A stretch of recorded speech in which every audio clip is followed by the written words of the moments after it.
Welcome to Healthy Dad, Wealthy Life. Wealthy Life, the ultimate channel destination for dads striving for more. So grab your gym clothes, golf clubs, financial plan, and dad jokes as we embark on our journey to better our health, build our wealth, and grow as fathers. Here are your hosts, AJ and Kory.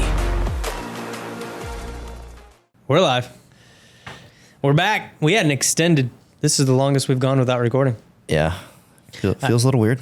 I had a little sickness. You kind of wanted to still record, I felt like. No, I did not. There was 0% chance I could get here. I closed my office, which never happens. I started feeling a little crummy Thursday. And then Thursday evening, like late, like my legs were cramping. I just felt miserable. Text girls had no chance to come in. And then I had flu-like symptoms all weekend. You take extra zinc? I pounded zinc. Zinc. How many milligrams? 100. Oh. I got a zinc, it was 50 milligrams per tablet. I was taking 2 a day. I was taking 2 at the same time. Problem, because you know how we talked about a little gastric distress. It killed my stomach. Oh. Yeah, because I didn't take the first one with food. You highly recommend taking it with food. And I probably, if I do it again, because I did it this way the entire time. I did it for 7 straight days of 100 at a time. I probably would go 50-50. Break it up a little bit? Yeah, so it's not as hard on me. I have just I'm a baby. My stomach's been trash for a long time. You know that.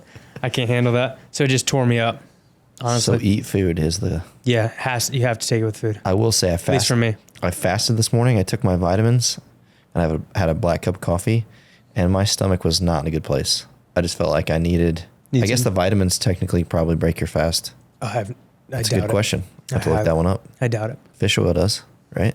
Isn't that spike insulin in any way, shape, or form? I don't know. It's calories though. It's fatty acids. Don't know. Anyways, stomach not. I'm just good. a chiropractor. Yeah. That's definitely true. Yeah, I know. We got any? What do you got going on this week? Anything cool? So since last time we spoke, 2 weeks ago, I've hammered home a lot of kids basketball, but it's still in full swing. Miles had a tryout for a select team.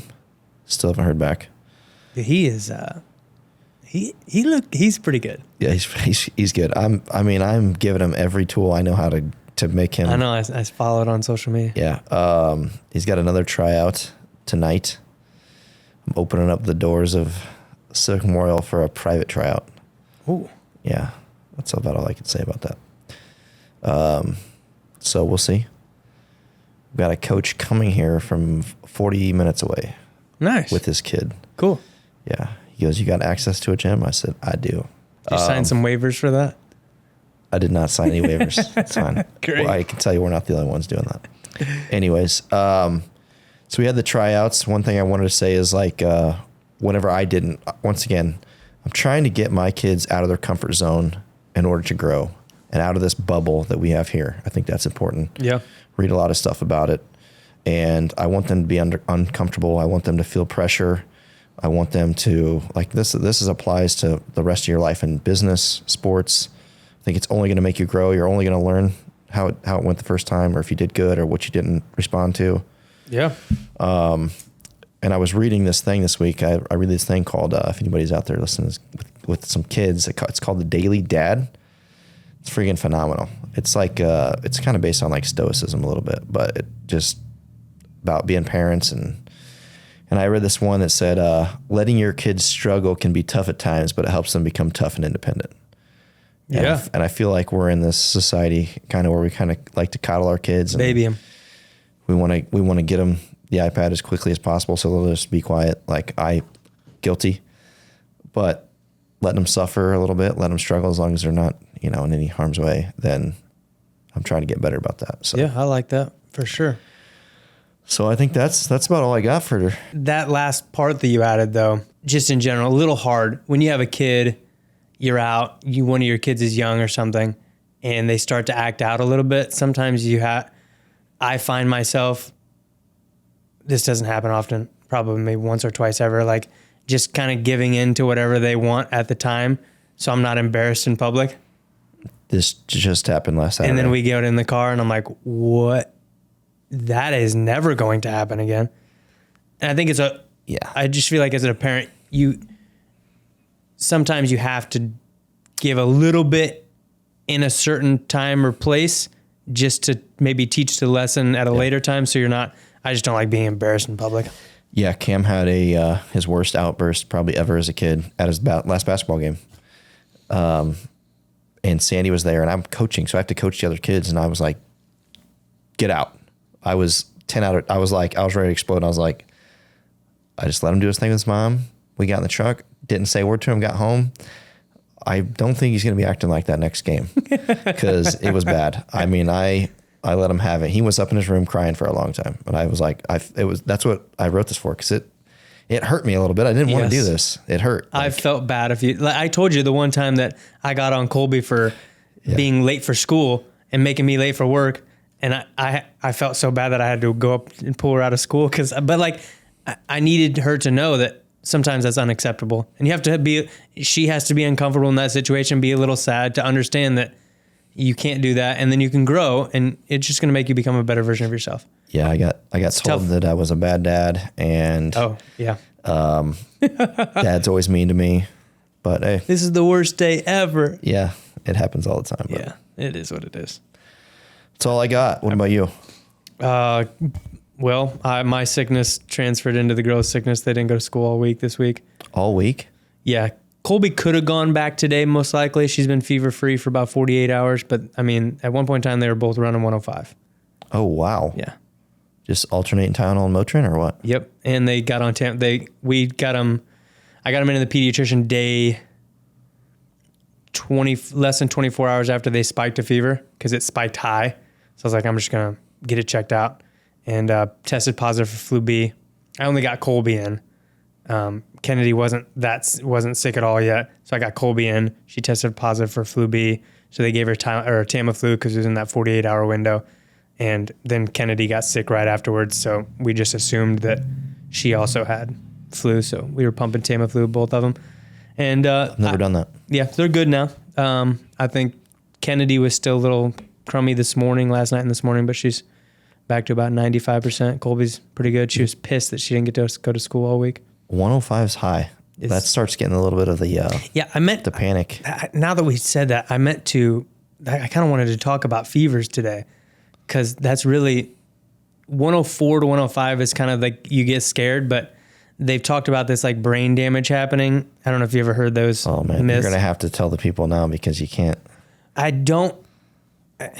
could be wrong, but I did some research on this. I don't think you're ever going to cause brain damage from a fever. The body temperature will only get so high from a fever. The only time you're going to cause brain damage is if you leave your kid in a hot car and the body temperature gets above 108 degrees or 109 is when you can kind of cause some brain damage.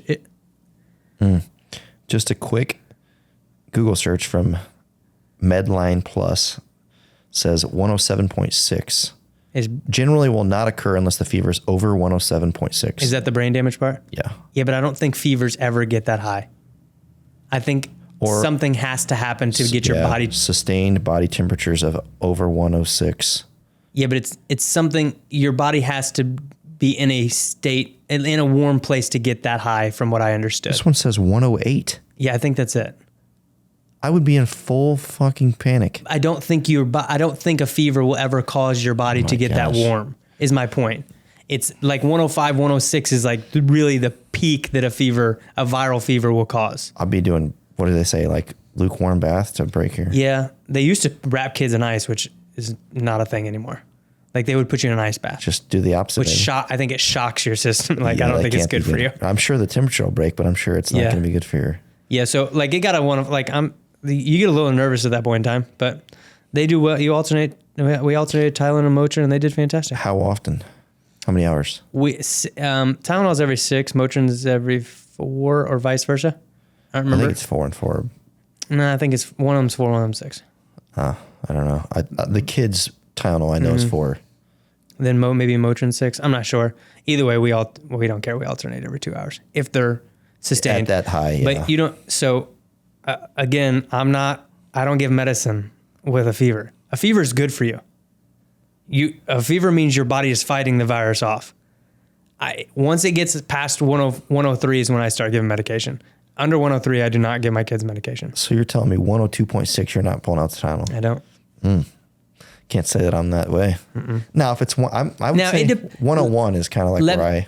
If they're still looking and feeling like they're okay at one in the mid 102s, I'm not giving. Now, if they look like they're dying at 102.6, then I'm going to give them Tylenol. Yeah, usually my kids get like rosy cheeks, and they're like, they don't. I'm like, Colby had 104 fever and I was like, do you not feel?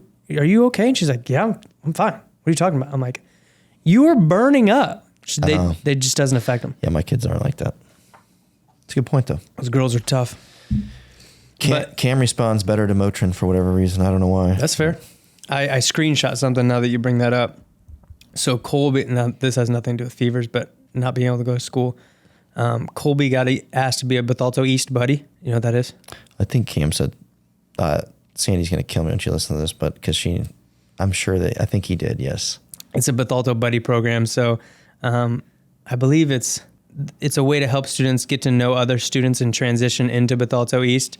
So some kids maybe who are having trouble transitioning into school, so they pick a couple kids to play with them at recess. So they asked Colby to be one of the kids who helps kids out, which, that's the highlight. That's awesome when you hear stuff like that. Yeah, that's great. Yeah. Sandy told me something I forgot, and now I feel really bad. I'm not sure, but that is awesome. Yeah, heck yeah. Because she's just, I'm sure my youngest will be as phenomenal as well, but Colby's just great kid. Yeah. Yeah. She's good. Not saying my youngest isn't. She's just not in school, in a real established school yet. Proof's not in the pudding yet. Yeah. We'll see. Yeah. We'll see how it goes. What else? Anything else on the dad life update? No, I think that's it. What's your dad joke of the day? Dad jokes. I got 2. I got 1. It's not a good one either. I don't think either one of these are that good. What type of magazine do cows read? Catalogs. Okay, I like that. I like that. That's a good one. I've never heard that. Yeah. Yeah. I don't think you heard this other one either, probably. But what's orange and sounds like a parrot? No idea. A carrot. That's pretty good. Yeah, I like that. That's definitely dad joking. Yeah. All right, the other one is, what do you call a Frenchman who has been attacked by a cat? A Frenchman who's been attacked by a cat. Claude. I didn't like that. Get it, Claude? I get it, AJ. Thank you. I don't need you to spell it out for me. C-L-A-U-D. Got it. Claude. I thought that was funny. I thought that was better than the first one. Is it 7,000 degrees in here? I do have the air conditioner on, but you're by the window. Sun hits that. Okay. It could be 40 degrees out. Sun hits that window. Nice in here. 75 in here. That's nice. Power bill goes down. No, I turn on the AC. Oh. And when it's 40? It's 75 in here, though. Open the door. No, I can't do that. I can't. That's got to be... I can't have that. All right. Moving on. Yeah, you got any health or wealth stuff going on this not week? any health stuff, but I do have a wealth myth. Wealth myth. Ready for this? Mm-hmm. I feel like not everybody, some of the people that listen to this may be a little bit more savvy, some maybe not as savvy, but I feel like it's a common myth that you need a lot of money to start investing. What do you think? Do you think that's true? Do you think that's false? Do you feel like people think that? I feel like people think that because they don't understand what compound interest can do to anything, but obviously, no. The earlier you start, doesn't matter if it's nothing, you start. Yeah. Yeah, I would agree. And I would say that it's very easy to invest nowadays. You have apps on your phone. Yes. Most everybody has access to a retirement plan through their employer. A Roth IRA is another common one. Super easy. That's an account type, by the way. Yeah. Fun fact, that's just an account type. Just because you have a 401k or a Roth IRA does not mean you're actually invested. So that's just how it's taxed, basically. Does that make sense? So you can have money sitting in a 401k that's not making a dime. Is that what you're telling me? Yes. I didn't know that. Yeah. So, for instance, somebody that I ran across had quite a bit of money in a 401k and it was just in bonds earning like 1% at the time. And I was like, you're pretty young. I probably want to invest that, like actual in stocks. Do 401k plans like at most people's place of work Did they invest that for them? So it's gotten better. Usually by default, they will put it in what's called like a target date retirement fund. So it'll be like a 2050, 2055. So it's basically saying, hey, I'm going to retire at 2055, 2050. Yeah. And the closer you get to that number, it'll get less aggressive, which isn't always a good thing, but it's better than it not being invested. Yeah. So, but they do. Who picks those funds? The employer? The plan administrator. Basically, the employer will hire somebody to set up the plan, and then they can pick what options are available for that particular retirement plan. Okay, so very complicated, actually. For example, my employees that I offer a simple IRA for, they pick their own investments on that Vanguard app, correct? Yes, but my point is your simple IRA plan could be different than somebody else's simple IRA plan. It could be through Fidelity and have different investment options. Gotcha. So, but when they sign up and I'm doing the match for them, that money is just sitting in an account, or have they already picked funds? So I don't know. It used to just sit there unless you set it up to be automatically invested. Usually 401k plans, simple IRAs are now like kind of like automatically enrolled in something. So it's not just sitting there for the benefit of the employee. I think I picked what they're going into. Is that correct? You shouldn't. I didn't? You may be able to set up a default. I don't know how you set it up, but I don't remember. But yes, most people have a list of 20 to 25 different investment options inside your employer account, and you can go in and mix and match and pick what you want. Gotcha. I will say, which is kind of off the myth of what we're talking about here, majority of people's wealth is created in a 401k plan or a retirement plan. That's usually where you build a lot of your wealth if you're just a blue collar person or you're just maxing that out or putting money in it. So you do want to make sure that's invested properly. Absolutely. 90% of the people that come to me are not how I would not pick what they picked, which is a little bit scary, to be honest with you, because that's, once again, where all your money is compounding for the future, basically. I feel like people don't understand the power of money making money. Yeah. Your money makes money in various ways. One of the most reliable time over time is investments. The stock market. It's the easiest, best place as long as you're invested properly. There's no other place that's easier with less work, There's no work. Yeah, I mean, you got to make sure you're invested properly. Yeah, but I mean, it's not like buying real estate where you're having to property manage. It is a machine that I'm participating in. Yeah. You just take it out of your paycheck, automatic withdrawal, and never look at it again until you hit a certain age. Yeah, as long as it's invested appropriately. Correct, yeah. Yeah. So give me some stats on So the power of compound interest, let's just say. So we've established it is not, you don't have to have a lot of money to start investing. You're probably already doing it if you have an employer plan. Mm-hmm. But I will show you the power of starting now and investing.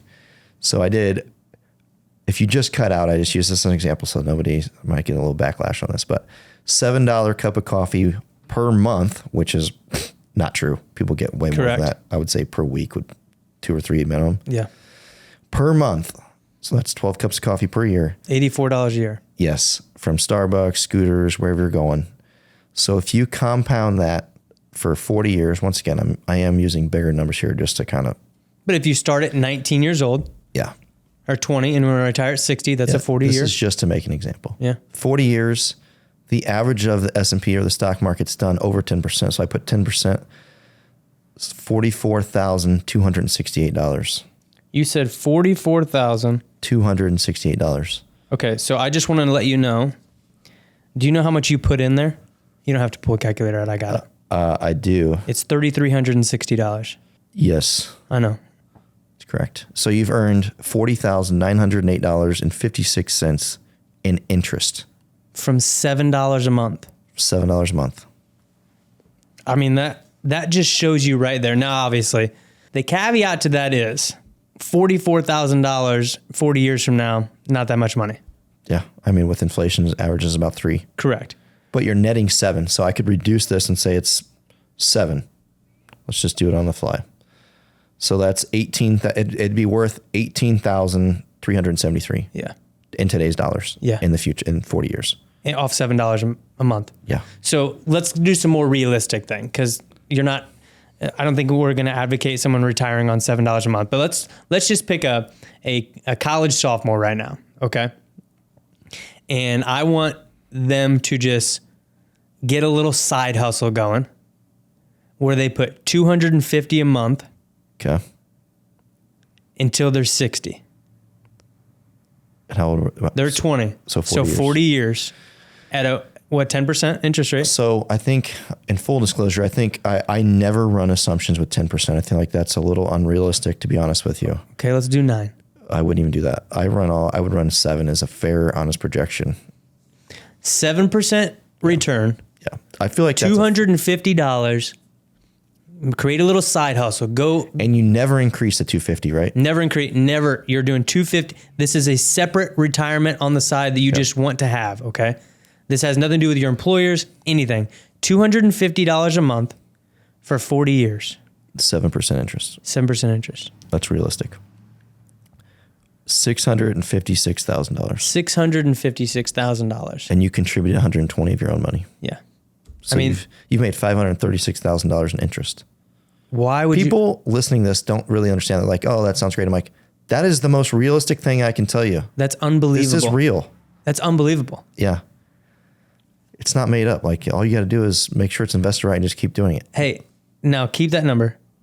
I want you to do everything you just did. $250 a month. Okay. 7% interest rate. Got it? 45 years. Tell me what that number is. 948. Yeah, that is the point that I'm trying to make. It went from 6 to 9. Yeah. So you made another $300,000 in the last 5 years.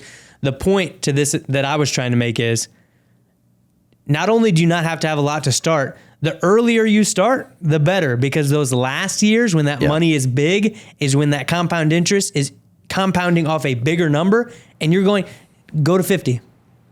$1.36 million. So that last 10 years you made $700K. Yeah, I always kind of talk about it's like you're rolling a snowball. It's like the later years, the bigger it is. Bigger and bigger. You really start. So that's crazy though. How quickly can you get to that big? That's what compound interest really is. But would be a cool thing for a parent to do, because if you did do that for 50 years, okay, and you did it the day your child was born, and you do it for them until they're 25, and then they have to supplement the next 25 years, they have $1.3 million. I got a perfect one for us to do.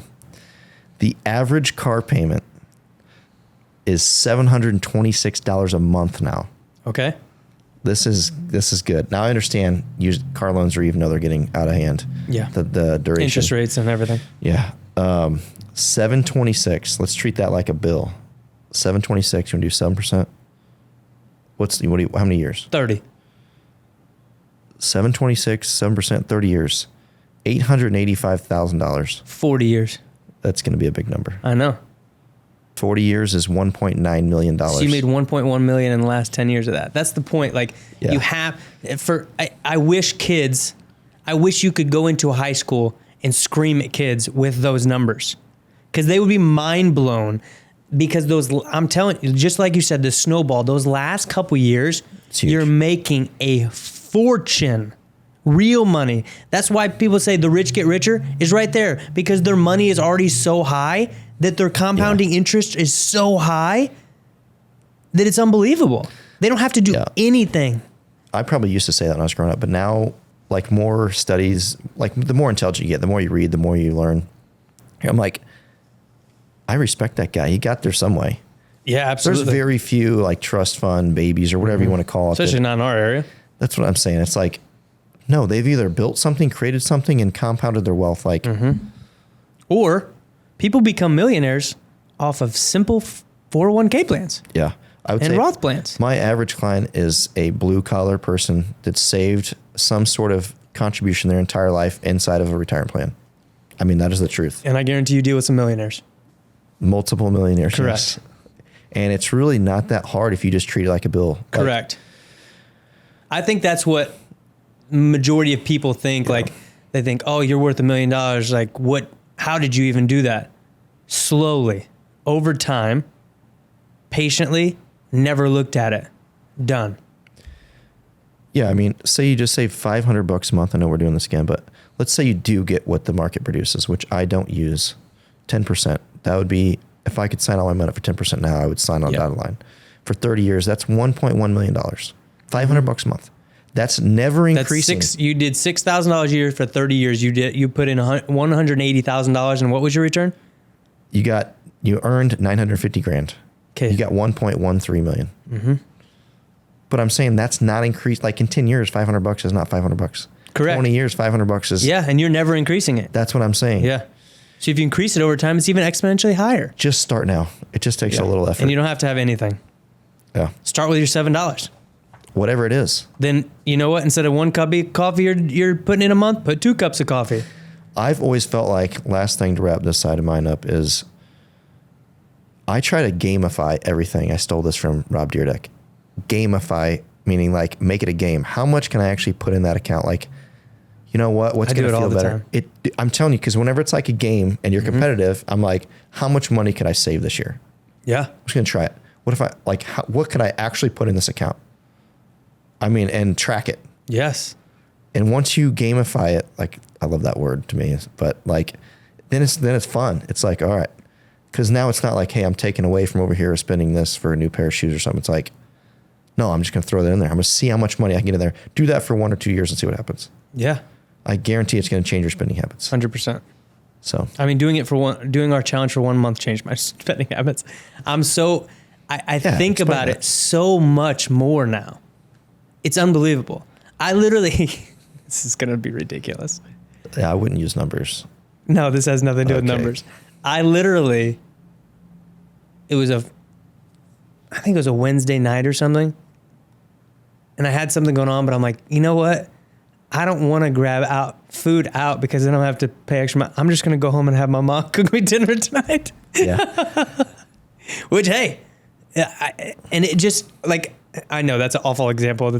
But my point is, like, I'm so much more hyper aware of going to a gas station, buying random stuff all the time. Like, I used to just buy candy, beef jerky, drinks, whatever I wanted, and go to Shields, drop a bunch of money. Like, it was never a thought. And now I'm thinking about it, and I walk in that store, and I would be like, dude, I would have dropped $26 in a gas station, no problem. Yeah. For nothing. Did you see what I shared the other day? Actually, it was I think it was something that said like, wealth is not what you own, but it's like your time, your freedom. Yeah. And I was like, sometimes like I do this for a living, but we have to be reminded of that. Where I'm human. Like, I like nice stuff. I like to have nice clothes. But at the end of the day, I'm like, saving money helps you create more freedom for yourself and more time. Correct. Yeah. And living a minimalist life. To me, I always feel the most free, the best whenever I'm simplifying everything. Yeah, I agree. So, moral of the story: start early, start often. yeah. It doesn't matter how much you're doing, start. And again, like you said, there's so many apps that you can invest on your phone. And listen, Link them to your bank account. if you don't know what to invest in, ask somebody. Yeah. Just ask. It doesn't have to be me. Google it. I can give you you can reach out to me and I'll send you some articles. I don't care what you pick, but just make sure you're doing the right thing. Yeah, I agree. So, health. What's your I'm on a kick of protein. I'm not that on that kick, but I'm on a kick of, because I'm getting ready to compete. 2 weeks from tomorrow. You coming? big competition guy? You gonna come watch? There's a 0% chance. It's No, not a big deal. I was actually gonna do it. No, you're not. What I did see your videos. What's the date? Why don't you let everybody know? March 9th. Is this gonna be out by then? Yeah. This will be released next Monday. Yeah. March 9th, I'm doing a powerlifting competition in Florissant, Missouri. Cool. Last time I competed, I was in chiropractic school, so I was 24, so it's been 11 years. What time? I think it starts at 9 a.m. So if powerlifting, for anybody who doesn't know, is you start with a squat, 3 rounds of squat, 3 rounds of bench, 3 rounds of deadlift.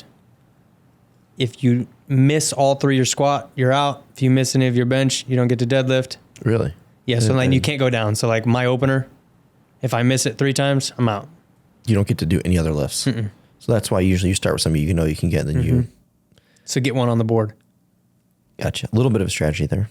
Yeah. So like my openers are 400 squat. That's gonna be a problem. I haven't seen you ever go parallel, so. Okay. I've never not gone parallel, first of all. Bench, just got to touch your chest. You're out. You have to pause. You have to sit it on your chest, Like a wait for a 1 second press pause? command. No, you have to wait for a press command. So it could be 10th of a second, 2 seconds, whatever the judge says. I think it's like customary, like touch, rest, go. And it's basically as soon as it stops, they'll hit you with a press command. Opening at 260, I suck at bench. I could imagine that reduces. Oh, you don't pop. There's no bouncing that you see all over the internet. Like it's slow, controlled, gotta go. The part of bench that gets a bad rap in powerlifting is a lot of people put so much of an arch in their back. Yeah, I hate that. Because you have to keep your butt on, you have to have your butt on the bench at all times. It cannot come up. Yeah, but then they get like. But you can the come up shoulder blades. almost making it a decline bench, Yeah, I don't like which that. is way easier. I don't have the capability to arch my back that much. So my bench is just, and I got longer arms. So my bench has never been good. So 260 is what I'm opening at. What are you shooting for? I had a goal of 3, but I'm not there. My bench has been slacking. I've been too focused on the other 2 lifts. So I'm opening at 4 at squat. I'd like to get 450. I'm opening at 260 in bench. I'd like to get 285. I'll be really happy with that. I'm opening at 525 on a deadlift. I'd like to get 570. My deadlift is always my best. You got those short legs. Yeah. It moves like 2 inches. Yeah, no, it does not. I always thought that my deadlift was really good for my size. Because I'm lifting 165, 570. If I get 570, First off, I don't care what you're going to say. That puts you in the 0.00001. I agree, but dude, the guy who owns the record at 165, who actually the way they do powerlifting is, so you're 220, I'm 165. It's not, they put you it's a formula based on what you have to lift versus what I have to lift. He holds the all-time record of every weight class. Okay. I gotta find it. Yeah, I mean, fast. if you get he's on trend. It doesn't matter what you're on. I don't care. If I tell you these numbers, I hope I can find it. Probably an alien. It's unbelievable.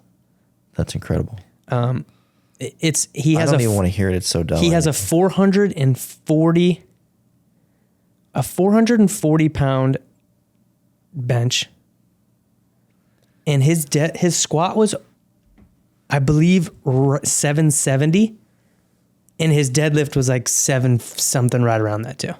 At 165 pounds, not geared. That means raw. Wraps on your knees and squat, and you can do wrist wraps. Those are unreal. So my goal at the end of the year was a 600 pound deadlift, which I'm going to be stoked with if I get it, right? I feel like that's a really badass deadlift for a 165 pound guy. That guy literally is repping out 600 pounds. You got to get somebody before you go out there and just slap you in the face. There's no chance I'm letting anybody do that. Have you seen that Lane Norton does that? I think his powerlifting is a little strange for me. Why? He does some weird things. I'm not a powerlifter. Like the bench thing turns me off. I can't lie to you. Like, I guess if you're trying to move the maximum amount of weight, yes, that's proper. But I just feel like it's not realistic to me at all. Well, I don't. Function of You're talking about athleticism the or- arch with the Yeah, arch, just- yeah. Like I've seen some, That's a because pretty good girls indicator. are a little bit more hypermobile with that, and they get such a back arch that their bench is like 3 inches. I'm like, that's not a bench. That's dumb. Yeah. But still, I can't do that. So my bench is what you would bench. There's no difference in the way you and I bench. So if I bench 285 and 165, I'll be pretty happy. But I want to hit 3. I want to hit that 3. I want to be in a 3 plate club. I want 315 at some point in time. Yeah, I don't. Have you ever benched 315? I don't know. I've been over 300 for sure. Yeah. I can't remember, but I just remember my shoulders did not feel well. I just feel like that's a cool bench. Is like the ultimate. All the guys ask you, "What do you bench?" I'm like, it's not that good. Yeah. So I want 315 at some point in time. Moral of the story is, I'm not the doing reason this whole topic came up is protein is a hot topic. I think we even got in a discussion one time because a lot of people say, I'm going to mess this up. Was it anabolic window, catabolic? I don't remember. That you have to have protein in a certain amount of time after your workout, or you're wasting the workout. Yeah. I do remember that. Yeah. Well, it's not real. It is to a certain extent, and we'll kind of get into that. you have to have protein in your system, but it doesn't necessarily matter when you got that protein in, if that makes sense. It's more of a daily intake that's important than when that protein was actually ingested. So there's also been an idea that your body can only absorb or handle so much protein at one time. And I think the happy number was like 25 to 40 grams of protein per sitting. I think that was kind of the most accepted. But now they're showing that there's a recent study showing that even up to 100 grams of protein is not wasted. It is absorbed over time, and you're really getting maximal benefits with that. Number one, I think supplement companies use that to sell more product. I don't disagree. Well, that's a fact. Like, there's even companies and people that are sponsored by companies. Never waste a workout. I'll screenshot to you. I'm like, I appreciate the grind and like those trying to sell, but I'm like, that's just, I don't, once again, unless something else comes out, but there's been a lot of studies on this, I believe. Lots. And what about this though on protein? So I didn't want to say that, but whenever you said this, are there certain types of proteins that, like, I think I read something about peanut butter, how like it says this amount of protein, but your body is not absorbing the type of protein it is. Like, is it, I don't know the word, I'm missing the word here, but. I'm not sure what you're going for either, but peanut butter, first of all, is an awful, let's throw peanut butter out because it's fat. People always use you need peanut butter. Peanut butter is a great source of protein. Look at the back of a peanit butter. Oh, before you continue, I'm a big peanut butter guy. Okay, you can be a big peanut butter guy all you want. It's a great way to gain weight for somebody who's trying to gain weight. Yeah, you're eating too much peanut butter. It's a great way to gain weight for people who are trying to gain weight, but it is not a good source of protein. Okay, I wasn't trying to say it was. I got it. There's different types of protein, like casein protein, whey protein. Like a whey protein is going to be a slower digesting protein, so you can isolate as quick. Yeah, I believe so. And then whey is going to basically digest slowly over time. So the more whey protein, which would be like an animal protein. I think casein's the slowest. Don't they tell you to take that for bed? Like they tell you cottage cheese and stuff because it's slow digesting while you sleep. I wish I knew more about the different types. I did a lot of research on this at one point. I know that like First Form has two different types. They have a Formula 1 and a Level 1. A Level 1 is a meal replacement. Probably more whey. Yeah, so it's going to digest slowly over time, as opposed to Formula 1 is a faster absorption. So they want you to take that post-workout because it's going to... Just about died. Yeah, well, you're fine. It's just going to... Your body's going to metabolize it a little bit more rapidly. But moral of the story is two things. First of all, getting the daily required protein, which is like that 1.5 to 2 grams per kilogram of body weight, is really ideal. Not too many studies are showing really does it matter where it's ingested? Not really. Some point to post-workout protein is somewhat important. I've read a couple studies that it is a little bit more advantageous as soon as you're breaking down those muscle fibers. Workout, you're not wasting your workout. No. Like is it more beneficial? Yes. Is it the all-in be all? No. So I was always like all this studies or people talking, I shouldn't say, I haven't read a bunch of studies, but like just the general rule of thumb from like the whole group of people is 1 gram per pound of body weight. So if I weigh 195 right now, 195 grams. If I'm doing that for the last 2 weeks and I'm just doing it throughout the day and I work out whenever I work out, I feel like I'm going to be fine. I feel but the point of this one was, say you are say you are trying to do a fasting window and you are only eating one time a day. So you pound 150 grams in that one meal. You're not really throwing out the 125 grams of protein. Your body is absorbing pretty much all of it. Gotcha. That makes sense. Yeah. So is it more beneficial maybe to spread it out? Is your body going to have a better chance of metabolizing, digesting it, and using it properly? Maybe. But the argument came from, let's go for an example, pick a wild meat eater. Like let's go with a lion, right? You ever seen pictures of lions? Yeah, I love lions. Okay, ridiculously musculature. I'm a Leo, bro. Fantastic. But they're super muscular, right? Absolutely. Okay, two things. Kings of the jungle. Are they just eating meat post-run? Are they eating meat throughout the day? No, sometimes They have one meal a day, one really, really large meal a day. Could be less than that. It could be like one meal per week. Seems to be working for them. Yeah. What about gorillas? Aren't they? They only eat. But the moral of the story is like the most massive muscular animals in the world are not spreading out their protein throughout the day. So I find it hard to believe, and I think that's why these studies are taking place. I find it hard to believe that we can't. If it works for them, how is our body? Our bodies aren't that much different than, for example, a gorilla. I think it's, I agree. The moral of the story is I think overall protein intake is more important than where you're getting it in. I 100% agree with that. Yeah. Everything that I've ever read says that exactly. Like, so for example, if you go work out and you don't get protein in right afterwards, because they used to say this like 30-minute window. If you didn't eat protein in a 30-minute window, you might as well not even go to the gym. Negative. Still go to the gym, get protein and whatever. I will say on the same topic, after workout, if like, say we go to Pride or like a super intensive workout, high heart rate, a lot of sweat, I have done quick digesting carbs. I believe it restores your glycogen. I could be. You doing that before or after? After. Yeah. Or I've seen some. So just get your energy level back. Yeah. But the problem is my boy, Jim Sapani, he's like, dude, if you're going to eat something bad or something that's sugary, that's the perfect time. And I take that to the extreme. I'm like, give me Pop-Tarts, give me those gummy bears. He says gummy bears. I think dextrose is in it. Your heart rate's up, your metabolism's running really high. So that's the time you're going to process that stuff a little bit faster. Yeah. I would assume is his. But he's like, hey, you need like 30 grams of protein. I'm at like 80, you know. He talked about, which we can dive into at a later date, on the craze of hydration drinks, hydration packets, stuff like that, and why they're like loaded with sodium, but after a certain amount of sodium gets in the system, you're actually dehydrating yourself, and a lot of these hydration packets have too high levels of sodium in them. So I need to look a little bit more into detail on that. That could be very helpful because electrolyte drinks are the craze. If you go to Amazon and type in electrolyte mix, it's like, drink this, and some have. Because we even talked about the salt intake, but apparently I need to know the threshold of when it stops hydrating you, because if you get to a certain level of salt, it's actually bringing water out of your blood cells and dehydrating your blood. This is why people get turned off from this stuff, because you got too much, not enough. Where do you sit? Yeah.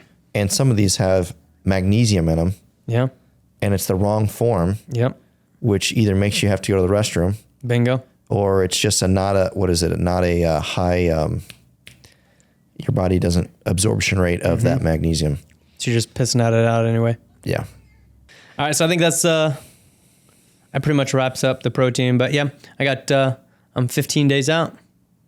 Do you feel strong? No.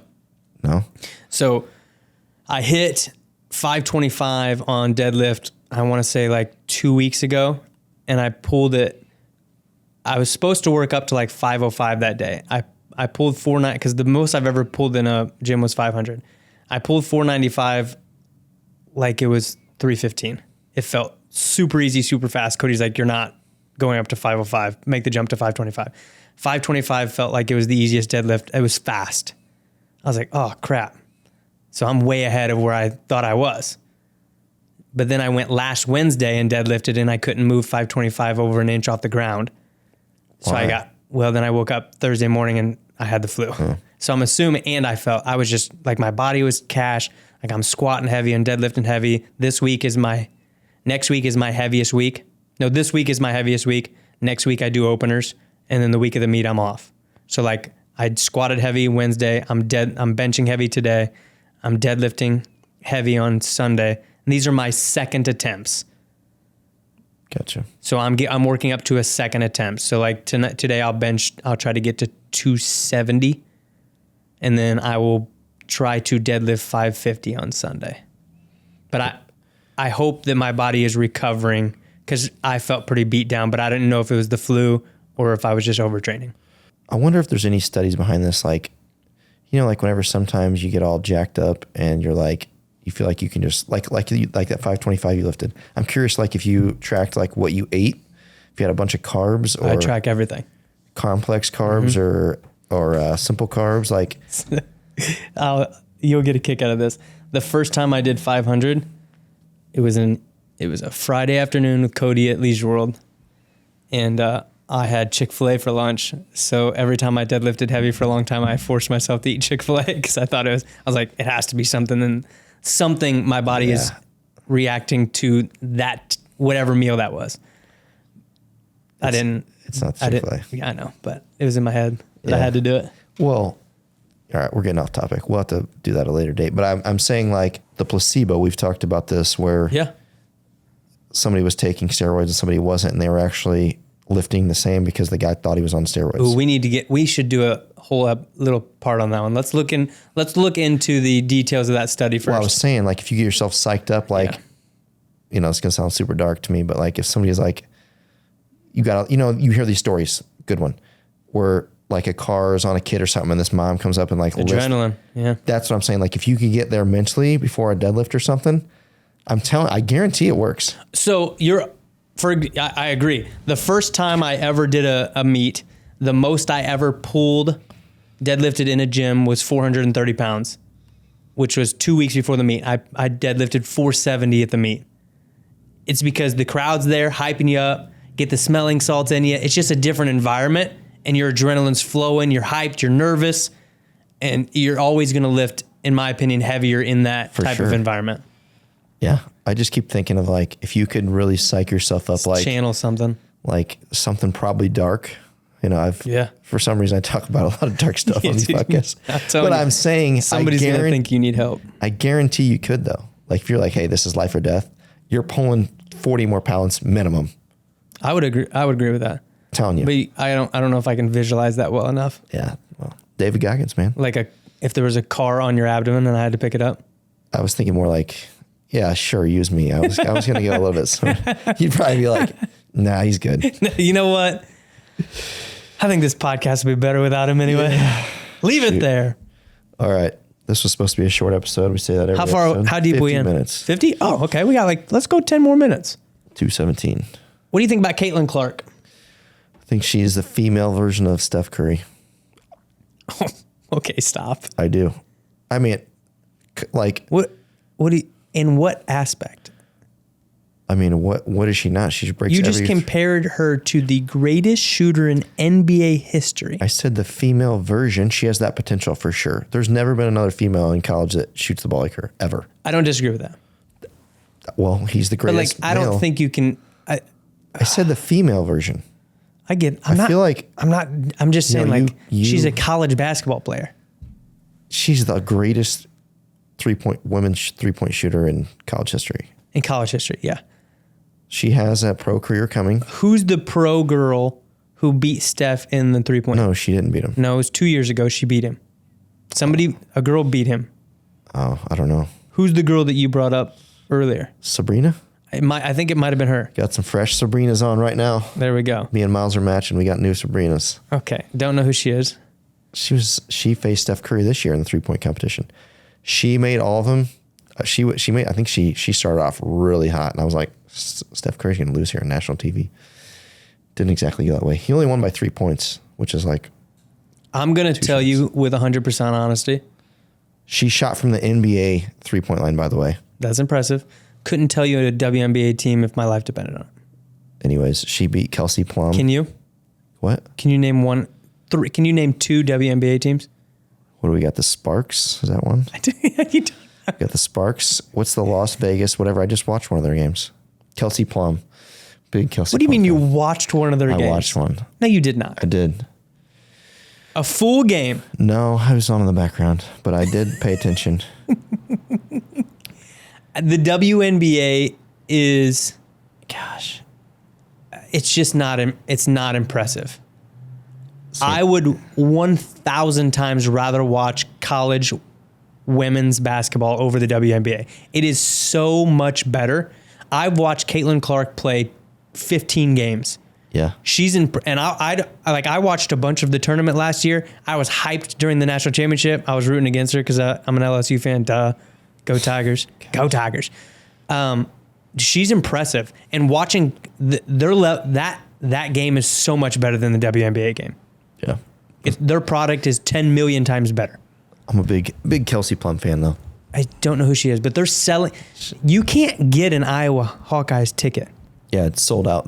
I think home and away games are all sold out. She's got to be one of the top 5 NIL earners in all of sports.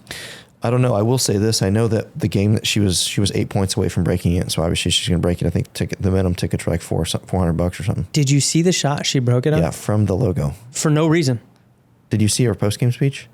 She goes, you knew I was going to shoot that from the logo. She goes, I didn't know if it was going to go in, but I was going to shoot it. Okay, that's fair. I like that. Yeah. So last year when she was getting big, they had her all over ESPN shooting the ridiculous threes. I'm like, okay, she's a gimmick. She shoots the long threes. Cool. And then I watched her play. She's not just a three, she's a scorer. She reminds you of Steph Curry, but for women. I don't know how I understand what your point was at the beginning now. I don't like I'm not comparing anybody to Steph Curry. Steph Curry is the best shooter of all time. Correct. That's what I was like. Arguable. I was like, I think we're stretching who's listening to this podcast. Yeah. That is a fact. Yeah, I thought it was a stretch comparing. I get where you're coming from. She is the greatest scorer in college basketball history. Yeah. Like you watch her. Not just women's. She's about to pass the all-time men's record as well. She is the real deal. She's good. I legitimately pull up my phone and see when I was playing, which is crazy to me. I've never looked up a college women's basketball game ever in my life before this year. Yeah. Which I hate to. I don't look up men's college basketball games either. They did just lose last night. To who? The game they lost like last week, coach went nuts at. They lost at Indiana and they lost by 17. What was the team they lost to that was playing like music during the game? And the Iowa coach, she's like, this goes against all Big Ten. I think it was Ohio State. I don't remember. No, I don't think it was Ohio State. Either way, it was. She was pissed off about it. She's good though. She's the real deal. She's impressive to watch. Truly enjoy watching her play. Mm-hmm. Got the. What does she play? She plays Sunday, which is irrelevant to this podcast, but. Yeah, it's already passed. Yeah. Do you? I'm gonna switch topics. I want to talk about 2 more things before we go. Quickly. Ooh, I got one real quick. Go. Had my first. I haven't gave the update. I had my first TRT blood work done. I think you gave the update. Did I do official? Like the official blood work? Yeah. I don't think I did. You did. So we talked about the levels and everything. No, we talked about what the levels were, but. Yeah, you wouldn't have known what the levels were without the blood work. You definitely. No, but I didn't talk. I didn't. No. You're correct, but I'm also correct.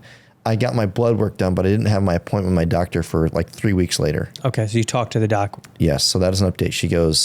She looked at all my levels like a doctor should. And she's like, I wish everyone was like you. She's like, every level is perfect now.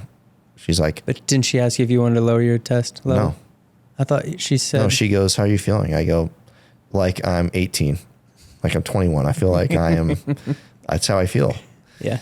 And we went through every level, and she's like, just keep doing what you're doing for a while. We'll test your. She goes, this is one of the quickest and easiest ones I've done in a while, to be honest with you.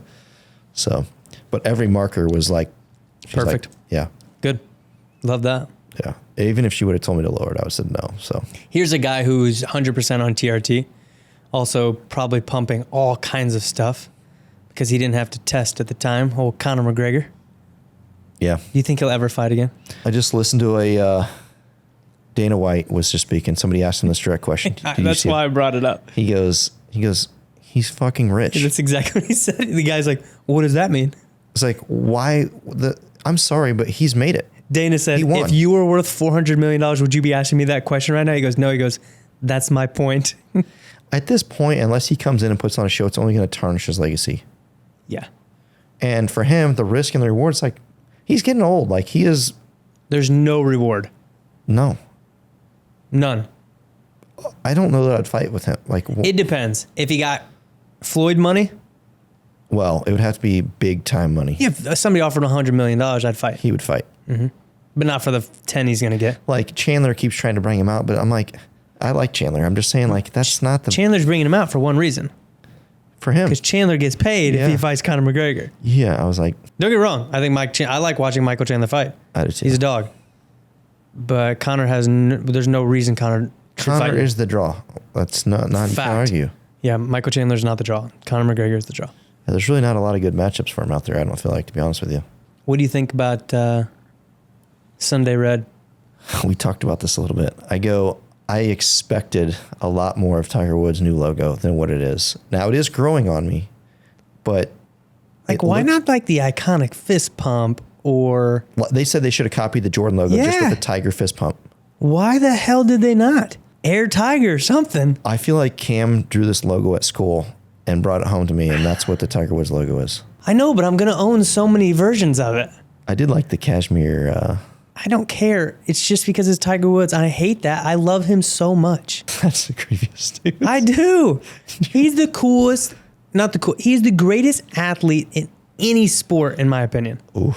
No one That in is any arguable, by the sport way.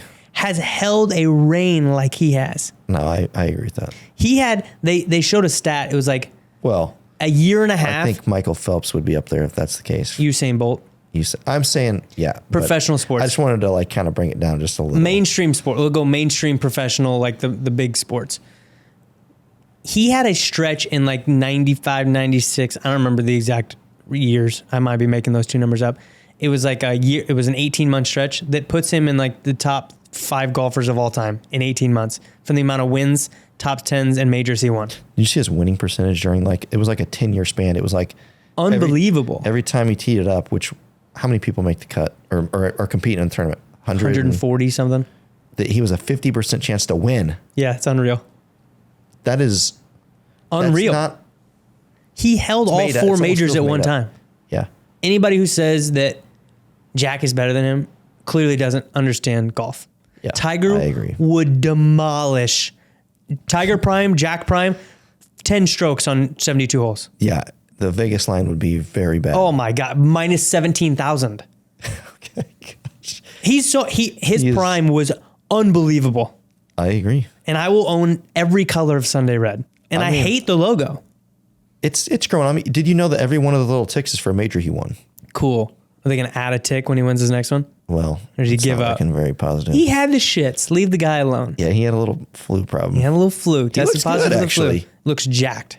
Walked fine. So he hit a shank and said his back hurt. He hit a shank. Tiger, he just hit a shank. Did you see his recovery shot? Yeah, it's perfect. Then he missed the putt. You're fine. Like, you hit a shank. Everybody has a shank. You don't have to blame it on your back. Your back's fine. I am trying to say this, so to bring this back to health, dad, wealth type stuff. I am trying to explain to my kids, or my oldest now, he's more mature, because I sent him stuff from Tom Brady. I sent him stuff from Kobe. I sent him stuff from Jordan. I sent him stuff from Tiger. I'm sorry, but these people, yes, they're arrogant. Yes, they put in more work than anybody else. That's number one. Mm-hmm. And they are about themselves, but they are in a different, darker, deeper place. And I'm sorry. That is a fact. Yeah. You do not get to where you are at that level by being Mr. Nice Guy. I'm sorry. That doesn't mean that they're bad people. I'm not judging anybody for anything. I'm just saying that's not arguable. Like The Last Dance. Now you got Scottie Pippen and these other people doing a tour or whatever, saying how mad they are about The Last Dance still. Did you see that? No. They're creating their own tour going around going, man, we got a bad rap. I'm like, I used to like Scottie Pippen. He said he's better than LeBron. I'm sorry, but you're freaking losers. You're losers. Michael Jordan made you guys. I'm sorry. Mm-hmm. It doesn't mean you're not a great player. Yes, he's a better basketball player than me. I'm just saying you're relevant because of him. Yes. Scottie Pippen was a very good player. But you know. So are you telling Miles to find a Michael Jordan to hang out with? No, I just sent him this thing at Tom Brady where he's like, the matter I got at the opponent, like, what'd they say about me? What did they do? He's like, oh, that's all I needed. I'm like, sometimes you have to find that. I'm telling you, if you're playing competitive sports, I don't disagree with that. You're not going to be the athlete you want if you don't have that mindset. So, I don't disagree with that. But you're also flirting with a line there, and I recognize that. Mm-hmm. You gotta find it, but you gotta push the envelope a little bit. Yeah, as an athlete. And all those people that I just named have had big life changing situations that have happened, or multiple kids with multiple women, or divorces, or bad. I feel like what were the 4 you named? Tom, divorced. Tiger. Yeah. That's Michael Jordan has kids with many women. Kobe. Kobe doesn't. Everybody forgot about Kobe's early transgressions. He did have he had a rape allegation. Yeah. Let's not forget. Don't freaking talk about Kobe. Kobe Bryant is my guy. And who knows? I don't know. He's the hardest worker out of it. He's the David Goggins of sports. But he got he changed his persona so much after that and became a different person that people have forgotten about it. Yeah. Did I tell you what he used to listen to before the games? I showed this to Miles. He used to listen to the Michael Myers Halloween song over and over. And he goes, I'm like, dude, you gotta be I have problems for my list. That's problems. Yeah, but he was on a different level. Well, I'm trying to like his competition level was just unbelievable. You know, he said that they did an interview of him and they asked him if Shaq had his work ethic. And he said, if Shaquille O'Neal had my work ethic, he would have been the greatest player in the history of mankind. Yeah. It's like no one would. And he goes, you ask Shaq, he'll agree with that 100%. He's the most dominant player ever. Yes. Yeah. Sorry. That's. No, there's no debating that. He was gigantic and he knew how to use it. Yeah. I do want to say one more thing, because I'm a Kobe fanatic. We got to cut this podcast off. But one story here. I think Dwayne Wade has the only flagrant foul in the NBA All-Star game. For any of you guys watched it this last weekend, I watched with my kids. 200 points. It's a joke. But anyways, this was back. Kobe hated this, by the way. He wanted to see all the stars play basketball. Yes. So Dwayne Wade came over, slapped him, broke his nose in the All-Star game. Flagrant. Kobe plugged it up, got it, and after the game, D. Wade calls him. He goes, Kobe, I'm sorry. And Kobe goes, I love it. He goes, what? He goes, I love it. He goes, we play you in 4 days. I'll see you then. And Dwayne goes, oh no. He wore a mask and dropped like 50. Didn't you see I love that. Did you not see they were on the U.S. team, the Olympic team, and gosh dang it, who's the big guy who played with Kobe in his last couple of years? Pau Gasol. Did you see that? Where he went up to all of his guys, he goes, just to know, he's not my teammate. I'm going to run him over. And they set up a screen for the first play. He dipped the screen and ran Pau Gasol over to the ground and walked on top of him. The teammate that he won championships with. Yes, one of his good friends. Yeah. He goes, we're not teammates today. Yeah. He goes, this is what he said to LeBron and D-Wade. He goes, I know what play they're going to run. The first play of the game, he goes, I'm running through Pau's fucking chest. Yes. They're like, no, you're not. And they interview LeBron. He goes, and he did. And he goes, okay, this game's not going to be close anymore. But he is a different athlete. That's what I'm saying. You got to be in a different mindset. Yeah. That's a good way to end it. I'm all jacked up right now. Let's go play some basketball. See if you can touch the rim. Hey. Oh, time out. When's the open gym? Tomorrow? For what? You're having a tryout. When is it? No, it's a private tryout. Yeah, when is it? Today. What time? You're not allowed to show up. I can come anytime. I have a key to the door. I mean, then you can come. What time? It's in the aux gym. What time? 4:15, 4:30. I can't wait. I'm watching you attempt to dunk a penny. But I do want to add this. I bought a workout program. Oh my God. To dunk. Just the Tim Grover book, Jump Attack. I'll give it to you. Do you not have it? I don't have that one. It's an entire book of a workout. He's a little bit outdated on his. But if anybody knows who Tim Grover is, he was Michael Jordan and Kobe Bryant's trainer. And Dwayne Wade. I don't care how outdated he was. You know who also hired him that sucks though? Russell Wilson. Russell Wilson or what's Russell Westbrook? Wilson. The football player? Yeah, he trained him before he went to the Broncos, and that was like the worst. That was like... Listen, I don't think it has anything to do with athleticism. I think he's an idiot. All right. I think we're done. We're done. See you next week. See ya. Thank you for listening. As always, the shared information is intended for general purposes only and is not a substitute for professional medical or financial advice. Please consult with a qualified professional for any questions you may have.